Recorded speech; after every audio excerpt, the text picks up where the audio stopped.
Well, hi folks, thanks for joining us again. It's not quite a one-to-one this time round. We've got two special guests with us. So welcome to Adrian and Audrey. How are you doing tonight?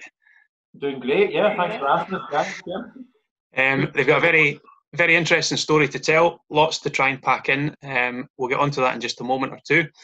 Before we do that, I just wanted to ask a few quick fire warm-up questions, right? So these weren't in the script that I sent over to you, so this is just to catch you off guard a wee bit. So because you're the first couple that we've had on, these are kind of couple related questions. So out of the two of you, who is the funniest?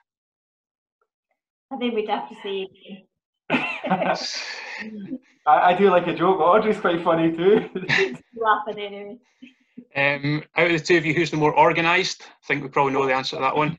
I think I'll answer that one. It's definitely Audrey. She runs this house like it's a business. It's pretty organised. Who's the more competitive? I'm a very good loser, so Audrey is actually quite competitive. I think we're both quite competitive. Yeah, depends what we're doing. I hope this doesn't cause any fallouts, but who's better at table tennis? Right, okay. Audrey, go first. Adrian used to be, but I don't know what's happened to his game recently. I think I've been winning most matches. Lost his edge. Yeah. Yeah. Audrey is actually better at table tennis, but she just hasn't got the lungs for it these days. Yeah. And final quick fire question, who's going to do the most talking in the interview? Audrey. Adrian wants me to do more talking, but we'll see how it works out. I've done a whole day talking at work today, Gareth. So. Well, we'll find out soon enough. So let's get cracking with the proper questions. So we're going to go back to your childhood first of all. You both grew up in Perth. Maybe just tell us a wee bit about the families that you grew up in. Well, I'll go first because I'm a bit older than Audrey. 11 months exactly older than Audrey. And we grew up the other side of Perth. I was actually born in Dundee, and my dad lost a job when I was only just about 1 year old exactly, and we moved to Perth, and we had an absolutely great time growing up. I mean, as I've got 3 older brothers, we've climbed every tree in Perth, we've swum in all the river, we've been everywhere on our bikes, we've done lots of things my mum and dad never knew we got up to, but we had an absolute marvellous upbringing, and just so thankful for that. And I did too. I was the youngest of 5 girls, and I had a very happy upbringing as well, quite different to Adrian's. I spent a lot of time going to meetings. I was brought up in a Christian family, and Dad was a preacher, so needless to say, we were at a lot of meetings, right from I was probably a few months old or even less, a few weeks maybe. And you both became Christians fairly early on in your life. Maybe you could tell us how you came into contact with the gospel, Adrian, and then how you actually came to the point of becoming a Christian. It was actually when I was only 3 that Audrey's dad and Jack Hay came and visited our family and invited the family to the children's meetings and to the adults meetings. And my mum and dad were very interested, and so were my brothers, and so they all signed up and they all went along. To this very day, I can remember going to this portable hall and singing the song that my brothers taught me. It was just a great thing. So from the age of 3-year-old, I remember hearing the gospel, and it was wonderful to hear that the Lord loved us and Christ died to save us. And what age were you when you became a Christian yourself, Adrian? Well, I was 9. It's a longer story, obviously. Yeah, and I was 8 years old, so probably roughly about the same time too, because Adrian's 11 months older than me. No, with myself, it was really my older sister Moira became a Christian one Sunday night. It was early in January in 1980, and I remember she came back from the meeting and she was very upset. And when she came back through from the room with Dad, the tears had stopped and she was delighted, and she had become a Christian. So of course we were delighted for her as well as a family. But when I went up to bed at night, it began to play in my mind that now that was most of my family were actually believers, and the Lord Jesus promises to come back someday for his own, and we don't know when that's going to be. So as a child of 8, that really concerned me that the Lord was going to come back that night, and I wasn't ready. So I made my way downstairs and had a chat with Mum and Dad, and they led me to the Lord as an 8-year-old girl. Yeah, well, mine's something similar. The moment I started attending the Gospel Hall, I must have been 5-year-old. The very first person I sat down and had a conversation with was Lillian Hay, and I felt like a real grown-up person as a 5-year-old, having this detailed conversation with this adult. And I really liked it. I really liked the Sunday school. And one day I forgot my Bible verse, and again, I was only 5 or 6-year-old, and we had been given the Bible verse from Audrey's dad at the end of the protocol hall, and it said, "For what shall it profit a man if he shall gain the whole world and lose his own soul?"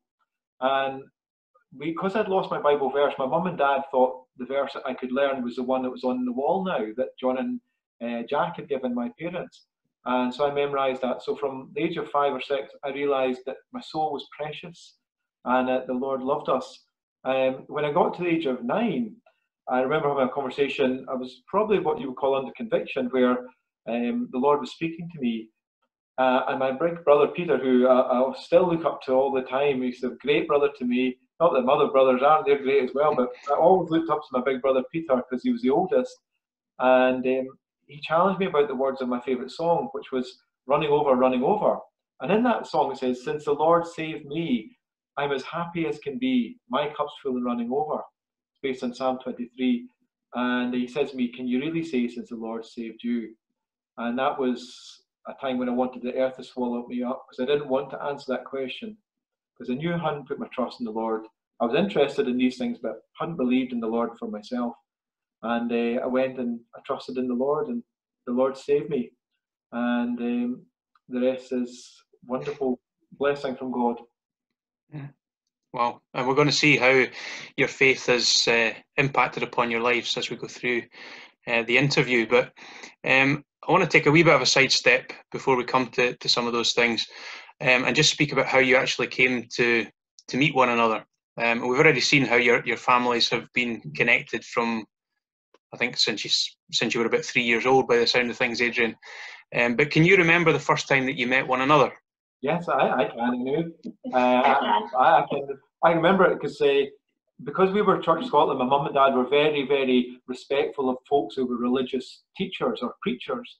And we got the invitation to go to John and Anna Campbell's house. And it was, as far as they were concerned, it was the Reverend John Campbell. That's the kind of person who treated them like. And so we were all in our Sunday best going to have tea at John and Anna's and to meet these 5 girls. Now remember, I'm not used to girls in those days. Not that I'm anymore used to them now, but well, I wasn't really very used to, because there was 4 boys in the family. But when I went to the house with 5 girls, and Audrey was there with Moira and Hazel and Ruth and Lorna, and when I got to the house to see these strange creatures called girls, Audrey ran away from me. First time I laid eyes on Audrey, she ran away from me. And I've often said that she should have kept running, but I thought with her. But we went through the Bible class together. Yeah. Sunday school together. We knew each other through Sunday school, but I would say we more became friends during Bible class times. You know, as we were getting into our teenage years, and then eventually played tennis together, and cycled together, and chatted. That turned into more than just friends eventually when we were about 16, 17. Yeah. I was going to ask you if it was love at first sight, but obviously it wasn't. Certainly not for Audrey, anyway. You didn't make a big impression that first time. Well, you grew into each other in a wonderful way. Yeah. And anybody that's been at your house and seen your wedding picture will know that you were about 12 years old when you got married. So what age were you when you got married? You look very young. 21 and 22, I think. No, 23 and 22. 22 and 23. Yeah, they all was 22 and I was 23. And but then, of course, Gareth, people still say I'm young, so as you found out last week. That's very true. So how many years has that been now that you've been married? This September, it'll be 26 years married. Wow, it's a long time. Never have an argument as well, so it's a long time. From your experience, what would you say is the secret to a happy marriage then? I think it's important, well, first of all, find the right person. That's very important. And have someone who you're very compatible with. You know, I think there's got to be a good friendship there, as well as compatibility spiritually and mentally and all these aspects, really, not just a physical attraction. So that's important. But as Christians, I think it's important that we read and pray together. I think that's been the bedrock of our marriage, really. And if you come across a problem, unlike what Adrian said, occasionally there are problems in every marriage. And if you can take them to the Lord together, that definitely helps to share them with the Lord, and He helps us sort them out. It's good to have respect for each other too. Some people don't respect their loved ones, and that's wrong. I know that Audrey's amazing at certain things, and she trusts me to do other things, and I suppose we just respect each other and treat each other nicely. I think lockdown, as everybody knows, has taught us a lot about each other and a lot about yourselves. And I kind of made it, I mean, I'm a bit of a hothead sometimes, I'm a wee bit, occasionally the pressure can build in my brain, but I've just tried to keep a lid under it because we're together for the whole time. There's no escape. So That's a real test. 24/7. It's worked out pretty well. Mm-hmm. Has Audrey been cutting your hair during the lockdown as well? Yes, just once, I think, because it falls out that quick these days. That's real trust. But Adrian's not been cutting yours, has he? No. No, that wouldn't be trust. That would be stupidity, I think. She has cut her own hair, Gareth. Which wasn't really much better, I have to say. And then not only that, she has clippers for me, but she did the dog and me with a clipper. Same clipper. Was it the same style? No, she's definitely got a different style. So you've had a long, happy marriage so far, but it's not all been plain sailing, and you have gone through some very difficult times. And I wanted to just mention a couple of those things. So in the early years of your marriage, you had a little girl called Anna, who sadly died in infancy. Maybe you could tell us a wee bit about that experience, Adrian, and just what impact that it's had on your lives. Most couples look forward to having children, and in our case, that was quite early on in our married life that Audrey found out that she was expecting. It coincided with a time where she took actually quite ill, and I think we'll cover that probably soon as well, but she took ill, and everything about the pregnancy was challenging. And then Anna was born in a hospital which was for lung patients. So I think probably they never had a baby born there before, and she was born prematurely. It was just so difficult, Gareth. Every second of that 8 days was, our heart was in our mouth, and we were just full of just concern and care about Anna, and we had hoped and prayed that everything would go well. But as I often say to folks, no is also an answer from God, and in the case of Anna, God answered our prayers with a no, and she wasn't to live any more than the 8 days. She had a beautiful name. Her name is Anna, and her middle name is Joy, and it's our favourite name in the whole world. And she was just a lovely little girl, but obviously so tiny, and we were there as much as we possibly could during her life. And we miss having children. We're not sad every night, obviously, but we miss having. But God has given us new opportunities, and it's actually your mother, believe it or not, who said a lovely thing to Audrey, particularly at that time, that when God takes away something special from your life, He gives you something special back. And at that time, we didn't know what that something special would be. But within just a few months, I don't know if you were going to talk about it, but within a few months, we were then involved in Christian camp work, which opened up an avenue for the next 20 years of our life to be involved in something which was, for us, it was very, very special and very precious. And you mentioned already around about that same time, Audrey was diagnosed with this very rare but very serious illness that eventually, some years later, led to the lung transplant. Maybe you could tell us a wee bit about the illness generally, without being too technical, about it. It's called lymphangioliomyomatosis, so it's quite a mouthful. It's called LAM for short, if anyone wants to look it up. When I was diagnosed, I was 24 years old, and there was very little known about it at that time. There was one paragraph in the medical journals about it. So that wasn't hugely encouraging, really. And when we did do searches on it, there was a group in America had set up details about it. Unfortunately, the prognosis that it said on there was maybe 5 years or so. So basically what it is there's degeneration of the lung tissue, and also there's an excess growth, like in a similar way to cancer, but they don't call it cancer because it's a smooth muscle cell, a different type of cell. But it's excess growth of that, so it takes up all the airways. Therefore, your lungs are not working so efficiently. So there was a gradual, over 11 years, there was a gradual deterioration in my lung function. And that's how it kind of progressed. And it obviously became quite debilitating, particularly towards the end of that 11-year period, where it really was affecting almost every aspect of your life. Yes, I had to leave work. I worked in the bank and I had to leave there. Obviously, sports were a no-go area anymore. Eventually, I was on 24-hour oxygen every day and in a wheelchair to go out and about. But I would say we still had fun during these days. We tried not to the wheelchair be miserable. The wheelchair could do wheelies. And sometimes I ran and pushed the wheelchair Audrey on 2 wheels. Or let go of me and going down a hill.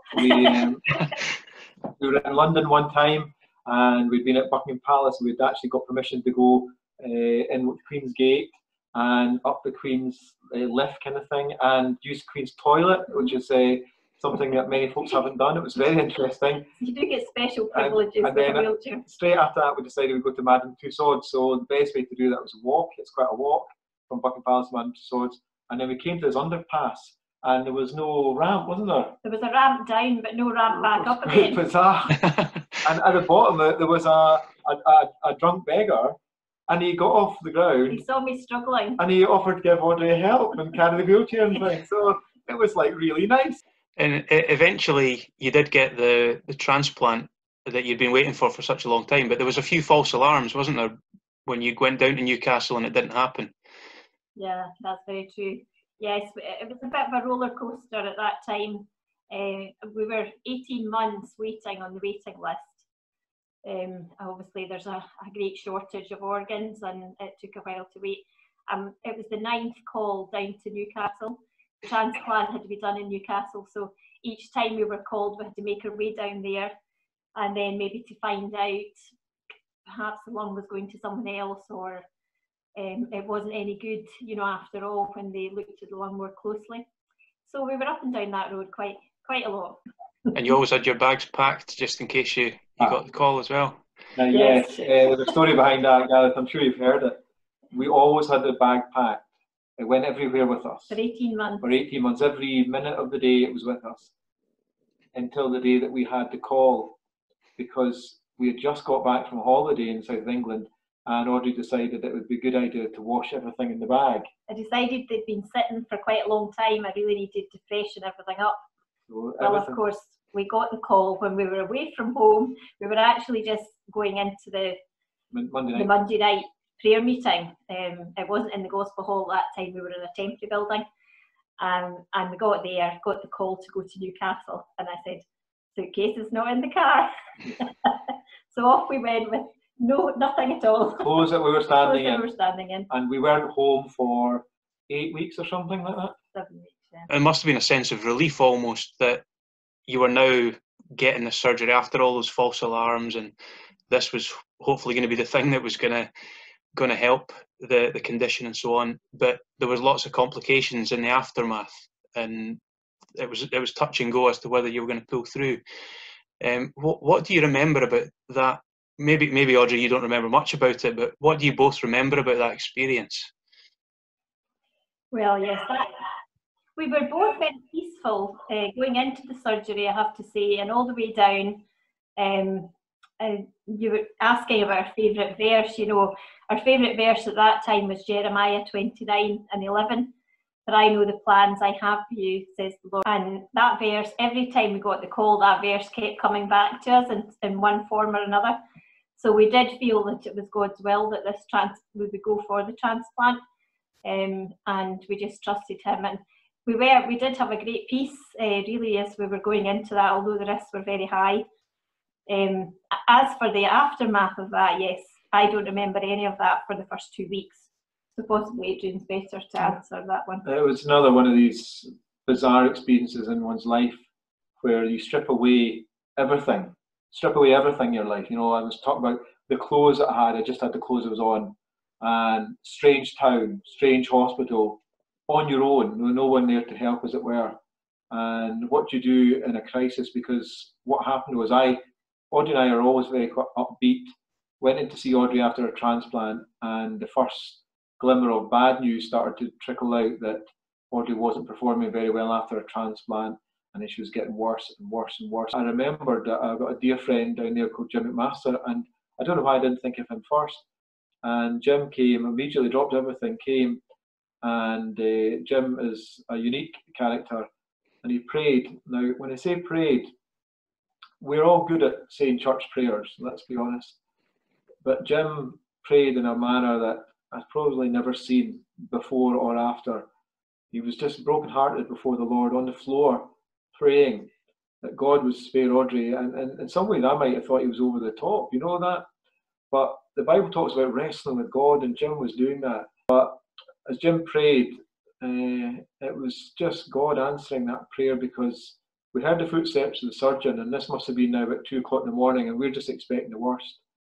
And he came out and he says something like this: I think your prayers have been answered. We think we can do something with Audrey. And the lung suddenly had just started working. They then said they would try and nurse Audrey back to health, and of course the joy of the whole thing was just so much. And he said it might take a long time, and I can just remember the joy, and it was tears of joy. It literally was tears of joy. And I said, you can have as long as you want, just bring her back to us.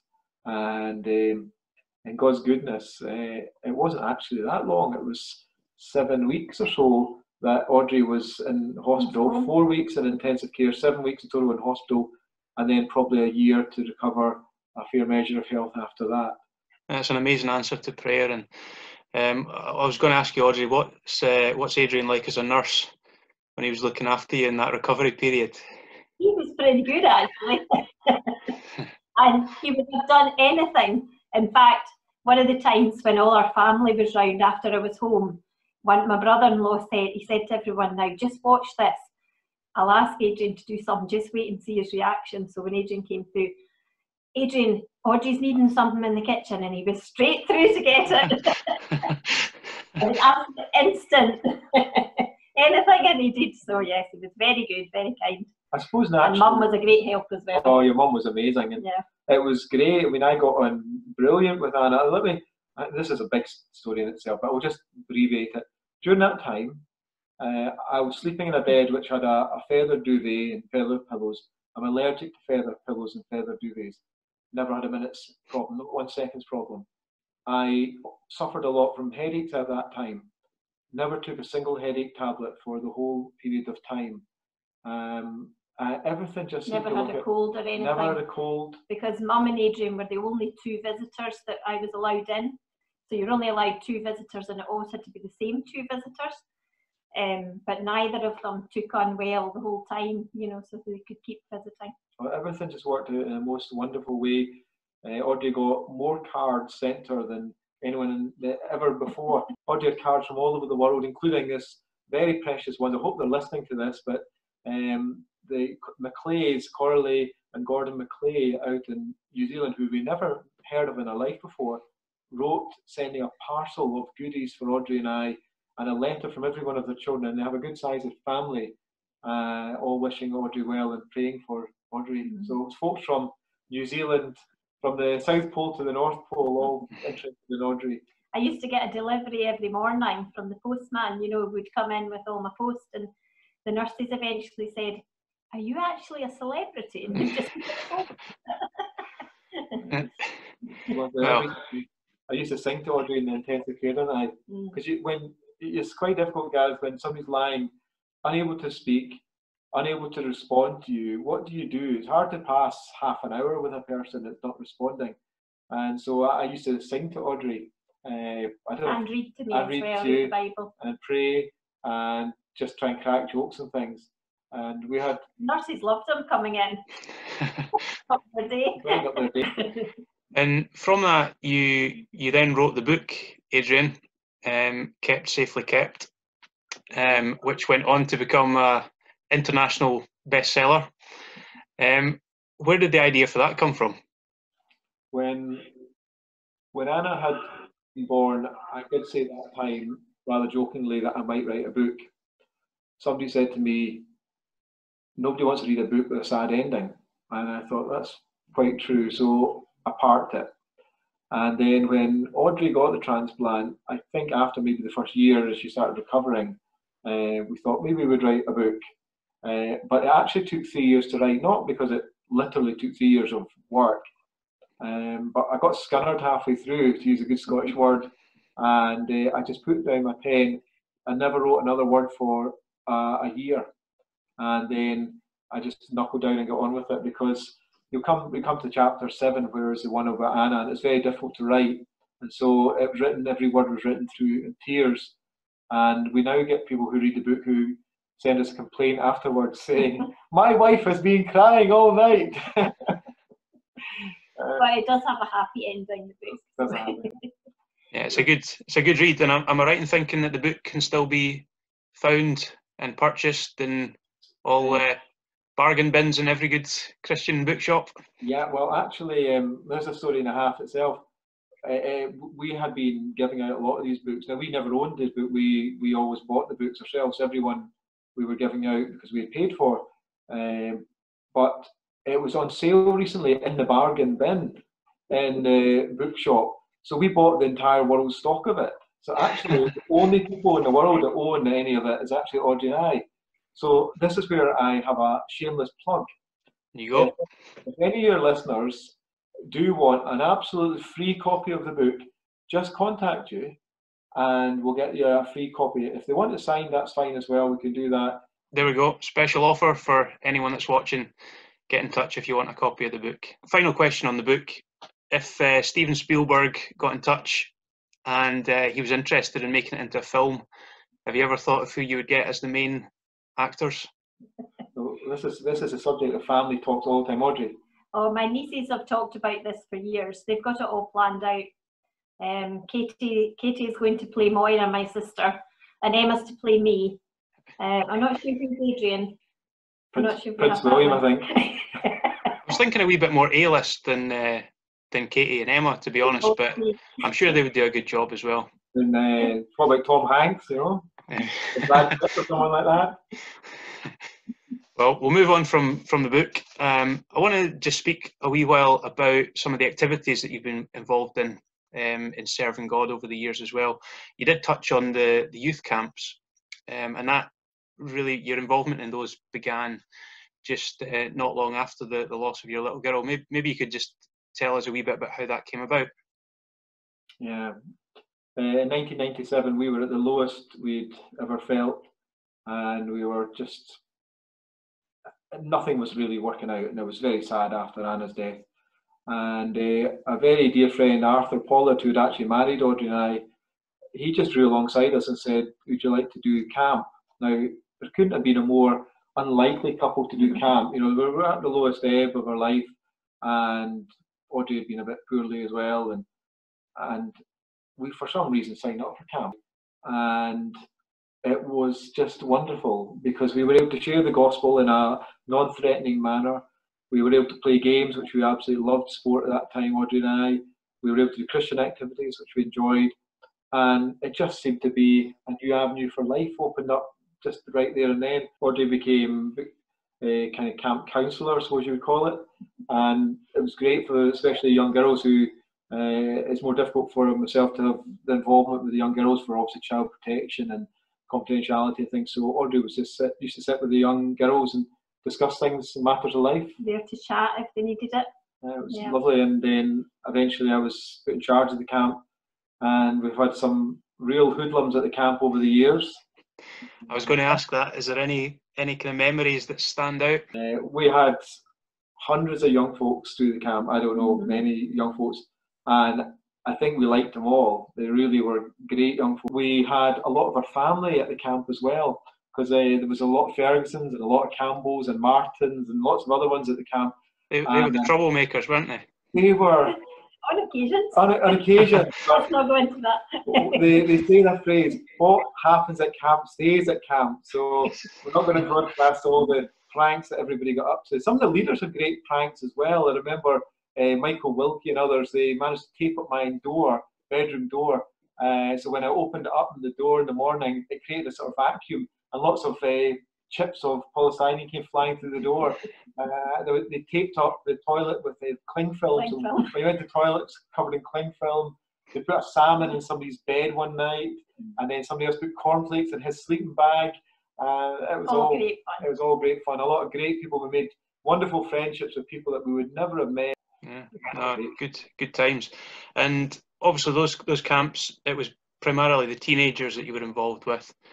I also wanted to speak about the work that you've done with younger children as well, because I know that's something that's been very close to your heart. How many years would it be that you've been involved in the Sunday school work?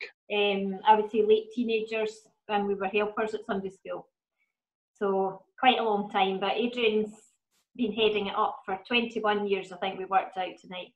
Right, wow. So that's maybe between you, maybe about 60 years worth of experience in Sunday schools and working with children. Well, I would say Audrey's probably better at it than I am, but I've tried to do what I could do with the young ones. She's got a nice soft manner with the children, and she's got a lot of love and care for the children. It's great. She misses it because she can't be involved so much because she's doing a wee bit of help caring for her dad these days. So life is different. We've done school assemblies. We've done them together. There was one time when Audrey got a special request. She had to speak at the school, didn't you? The head teacher insisted. I wouldn't like to be out the front normally. I like to be the background person. I'm the supporter of whatever Adrian's doing. And that's how it's worked with the school assemblies, isn't it? Because Audrey, you've been involved in arranging and booking all the school assemblies, and then Adrian would generally go in and take quite a number of them. Yeah. So yeah, we've been going into the schools in Perth probably for about 30 years now, I would think. Right back at the start. I don't know when I took over actually booking them. It might be about 15, 20 years. I just can't remember now. One of these things you don't take a note of. So I would make the bookings for the school assembly, speak to all the head teachers and things. We usually have maybe about 100 school assemblies each year, and Adrian would help take some of them along with about another 6 other. As far as Sunday school is concerned, we viewed it as we're educating them in the scriptures, but we're never forcing the children to believe. That is a matter between them and God, and we've just tried to show them that there is a better way. We've had a lot to do with a lot of young folks. A lot of them have stayed in the house, and we try to care for them. And it doesn't always work out well for the young folks. Sometimes they make decisions that are different than what we would want, but that is between them and the Lord. But many have been saved and have gone on, which is an encouragement to us. And even those that maybe haven't, we meet all the time. We meet people in town who say, I remember you from Sunday school, and they always remember it with fondness, with happy memories, which is really nice for us to hear. Yeah. And the after school club that started in Lethem Primary School last year as well, that's probably the most recent development of the children's work. So how's that been going? Yeah, that's been good. I mean, you might remember the basis of that, Gareth, that there was a lot of concern that, churches are finding it hard to get children to come on a Sunday. And I think that's a reality in the environment we're in now. So we were looking for new ways to take the gospel out to children, because children still need to hear the gospel. And in the goodness of God, we were able to go into one of the local schools, an after-school club. And the way it works, it's called, it's the sort of byline on the leaflet. It says, fun, food and faith. So we play some games, we have some snacks, and then we have our faith spot at the end. And children all seem to enjoy it. We get over 20 children every week. 22 or something, yeah. Well, we'll try and draw things towards a close now, with some general kind of reflections. What would you say is the main sort of lessons that you've maybe learnt throughout your various different experiences? Something I just wanted to say, you know, we talked about finding out that bad news that you have an illness, you may not have 5 years to live. And I know that most people would talk about the rug being pulled from under your feet. And, you know, there was a sense of that. You know, your long-term plans were no longer relevant. You know, why am I making plans for doing X, Y, and Z? It puts things in perspective totally. But I think as a Christian, it's different, because when that rug is pulled from under our feet, we still have the rock under us, which is Christ Jesus. And I think really that's what makes the difference. If we hadn't been Christians, we would just have been, I don't know how we would have coped. But the fact that that rock, the Lord Jesus, our lives are built upon him. He is never going to change. He never moves. He's always there for us. That's what's made a huge difference. We talk about that little poem, which is about footsteps. And when you go through trials, you often feel you've got strength that comes from somewhere that you don't have yourself. And the little footsteps poem talks about the Lord carrying you. And we felt unbelievably carried during those times. I've often said that during our difficult times, we are incredibly selfish in praying. We can only pray for ourselves. I mean, some of our prayers would be something as deep as this: Lord help Anna, or Lord help Audrey, and that was it. And that would be all I would pray for the whole day. And you say, that's not much of a prayer life, Adrian, but that was all I could pray for. And well, God was very faithful, and lots of folks were praying for us, lots of folks were caring for us, and the Lord was carrying us. You mentioned a Bible verse earlier on. Do you have another Bible verse that's particularly special to you as individuals or as a couple? I like Psalm 23, the whole of Psalm 23. And when Jim McMaster turned up that night at the hospital, he was reading all the verses about heaven, and I was thinking, no, she's not going to heaven. She's not ready to die now. She's going to live longer. And I just said, shout to Jim, read Psalm 23. And I know there's death in Psalm 23, but there's also joy, you know, green pastures and still waters. And so Psalm 23 is a real favourite of mine. Yeah, and we have walked through the valley of the shadow of death, but he's been there with us. And I would say lots of the Psalms are very special to me, because as I was recovering, it was really the Psalms that I read every day. And at that time, I just felt like God was speaking to me. He was jumping out of every verse. It was just such a help to me at that time.